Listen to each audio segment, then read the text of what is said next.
শাহজাহান ইসলাম নূর। আর আমি সজীব শেখ। প্রিন্সের রিভিউ করে যেই পরিমাণে ভাই গালি খাইছি আমার দম বন্ধ হয়ে যাইতেছে। দাঁড়ান একটু দম নিয়ে নেই। সিনেমার নাম দম। নামটা দম হওয়ার কারণ কি জানেন? নামটা কেন দম? কারণ গল্পের মধ্যে দম আছে।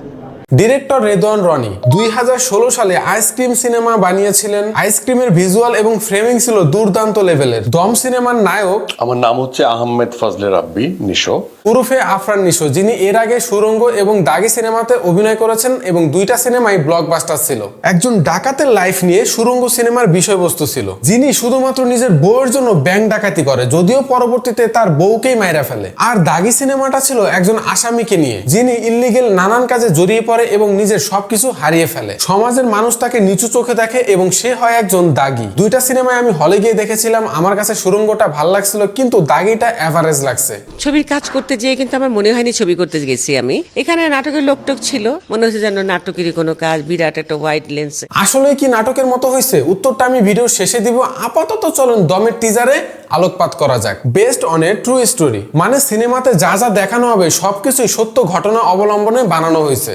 লেখার নিচে দেখেন একটা ধ্বংসপ্রায় এলাকা। এর মানে হইতেছে এই এলাকাতে বড় সড়ো কোনো একটা গ্যাঞ্জাম হয়েছে, কিন্তু গ্যাঞ্জামটা করলো কে? প্রশ্নটার উত্তর টিজারের মধ্যে নাই, কিন্তু এরপরেই পর্দায় আসে সিনেমার প্রধান চরিত্র। ভোরবেলা সূর্য উঠছে, প্রধান চরিত্র ক্লান্ত অসহায়ের মতো ছুটে বেড়াচ্ছে। একটা ল্যান্ডস্কেপ শট, মিডল পয়েন্টে মেন চরিত্র দাঁড়িয়ে আছে। এই সিনটা দেখতে চোখে শান্তি লাগতেছিল, যাকে পারফেক্ট একটা ফ্রেমিং বলতে পারেন। 5 জন লোক ঘোড়ার পিঠে করে আস্তানায় আসছে। মাঝখানের ঘোড়ায় লক্ষ্য করলে দেখতে পাবেন যে আফরান নিশোকে হাত বেঁধে নিয়ে আসা হচ্ছে। এর পরের সিনেই ক্লান্ত আফরান নিশোকে টেনে হেসড়ে নিয়ে যাওয়া হচ্ছে।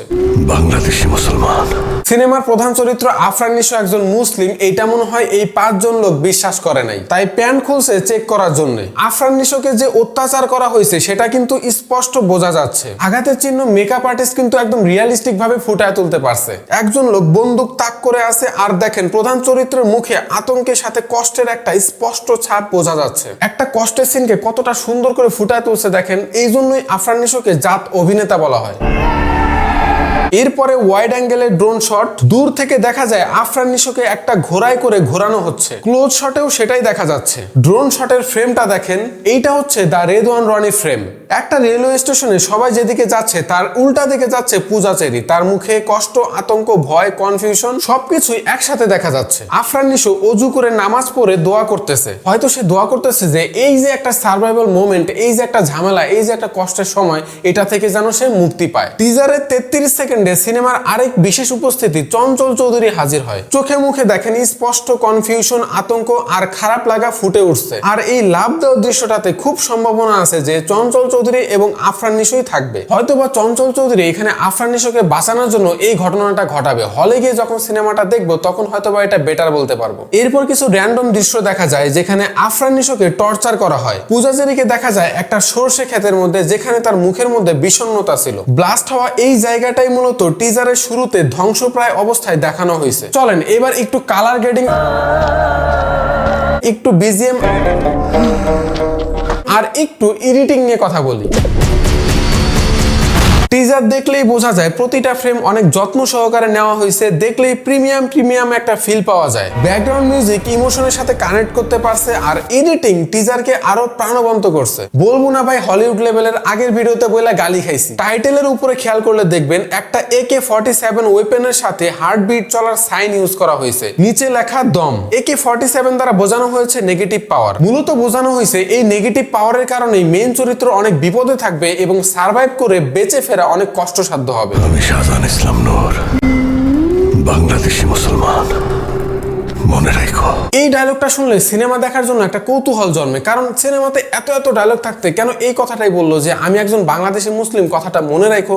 অবশ্যই কোনো না কোনো ঘটনা কিন্তু আছে, যেটা সিনেমা হলে সিনেমা দেখার পরেই আমি বলতে পারবো। ছবির কাজ করতে যেয়ে কিন্তু আমার মনে হয়নি ছবি করতে গেছি আমি। মনে হচ্ছে যেন নাটকেরই কোনো কাজ, বিরাট একটা হোয়াইট লেন্স। ক্যামেরা অ্যাঙ্গেল দেখেন, ফ্রেম দেখেন, ইমোশন দেখেন। এত ভালো মেকিং, ফ্রেমিং দেখার পরও যদি আপনার নাটক ফিল হয়, তাহলে ভাই আপনার জন্য সিনেমা না। আপনি যা ইন্ডিয়ান সিরিয়ালের বউ শাশুড়ি ঝগড়া দেখেন, আপনার জন্য সেটাই ঠিক আছে। সিনেমা যখন দর্শক দেখবে তারা নিজেরাও এই দমের জার্নিতে তারা একাত্ম হয়ে যাবে, এটা আমরা বিশ্বাস করি। যদি এটা হয় তাহলে বাংলা ফিল্মের জন্যই ভালো। দম সিনেমার টিজারটা আপনার কাছে কেমন লাগছে অবশ্যই কমেন্ট করে জানাবেন, আর ভিডিওটা ভালো লাগলে অবশ্যই সাবস্ক্রাইব করবেন। তাই বলে কবিতা লেখার জন্য তোমার মন্ত্রিত্ব চলে যাবে? এই কই যাস? আজকে সারা রাত মদ খেয়ে ড্যাং ড্যাং করে নাচবো, আপনি নাচবেন? খুব শীঘ্রই দেখা হবে বনলতা এক্সপ্রেসের সাথে।